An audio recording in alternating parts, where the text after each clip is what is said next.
గణతంత్ర దినోత్సవ వేడుకలు అంగరంగ వైభవంగా జరుపుకుంటున్నాం. ఈ కార్యక్రమంలో పాల్గొన్నటువంటి తెలుగుదేశం పార్టీ కుటుంబ సభ్యులకి, ఈ కార్యక్రమంలో భాగస్వామ్యమైనటువంటి ప్రతి ఒక్కరికి కూడా పేరు పేరున నా తరపున జాతీయ పార్టీ అధ్యక్షులు శ్రీ నారా చంద్రబాబు నాయుడు గారి తరపున, మా యువనేత శ్రీ నారా లోకేష్ బాబు తరపున ఈ రాష్ట్ర ప్రజానీకానికి 75వ గణతంత్ర దినోత్సవ శుభాకాంక్షలు తెలియజేస్తున్నాను.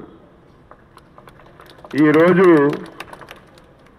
భారతదేశానికి, భారతదేశంలో పుట్టినటువంటి ప్రతి ప్రౌఢుడికి అత్యంత ప్రాధాన్యత కలిగినటువంటి రోజు అని చెప్పి మీ అందరికీ తెలియజేస్తున్నాను.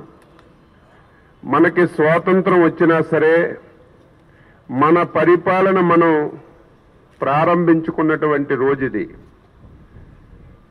ఆ రోజు ఒక సామాన్యమైనటువంటి వ్యక్తి, అత్యంత పేదరికంలో పుట్టినటువంటి ఒక వ్యక్తి డాక్టర్ బాబాసాహెబ్ అంబేద్కర్ గారిని రాజ్యాంగాన్ని రాయమని, ఆ రాజ్యాంగంలో ఈ దేశంలో ఉన్నటువంటి పరిస్థితులు, మతాలు, కులాలు అన్నింటినీ అవగాహన చేసుకొని పరిపాలన ఏ విధంగా సాగాలనేదే ఆ రోజు ఒక బ్రహ్మాండమైనటువంటి రాజ్యాంగాన్ని తయారు చేసినటువంటి సంగతిని కూడా ఒక్కసారి గుర్తు చేస్తున్నాను.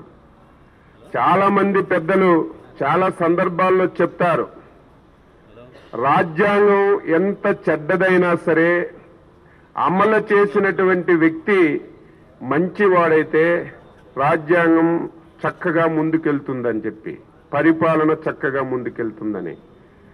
రాజ్యాంగం ఎంత మంచిదైనా సరే పాలించేవాడు దుర్మార్గుడైతే ఆ రాజ్యాంగానికి విలువ ఉండదని చెప్పి చాలా మంది చాలా సందర్భాల్లో చెప్పిన విషయాన్ని ఒక్కసారి గుర్తు చేస్తున్నాను. ఆంధ్రప్రదేశ్ రాష్ట్రంలో రెండోది అమలు జరుగుతుంది. రాజ్యాంగం చాలా గొప్పదైనా సరే గత 5 సంవత్సరాల నుంచి ఈ రాష్ట్రంలో అమలు చేస్తున్నటువంటి వ్యక్తి దుర్మార్గుడు అవ్వడం వల్ల రాజ్యాంగానికి విలువలు లేకుండా పోయింది. అంబేద్కర్ రాజ్యాంగం ఈ రాష్ట్రంలో అమలు జరిగినటువంటి పరిస్థితి లేదు.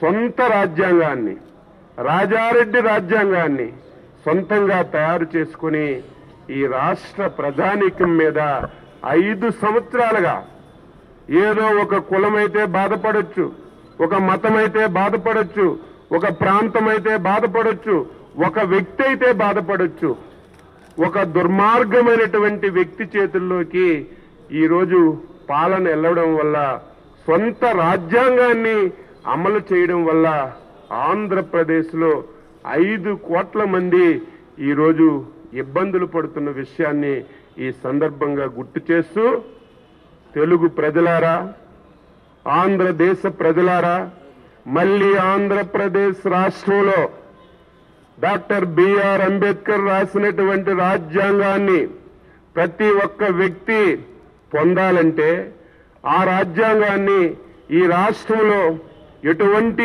అరమరికలు లేకుండా అమలు జరగాలంటే ఏకైక మార్గం ఈ దుర్మార్గమైనటువంటి ముఖ్యమంత్రి జగన్మోహన్ రెడ్డిని ఎంత తొందరగా వీలైతే అంత తొందరగా ఈ రాష్ట్రం నుంచి బంగాళాఖాతంలో కలిపితే తప్ప ఈ రాష్ట్ర ప్రజానీకానికి స్వేచ్ఛ వాయువులు, స్వాతంత్రం ఇచ్చినటువంటి హక్కులు, వాక్ చాతుర్యంగా స్వేచ్ఛగా మాట్లాడే హక్కు కూడా కోల్పోయినటువంటి పరిస్థితులు ఉన్నాయి.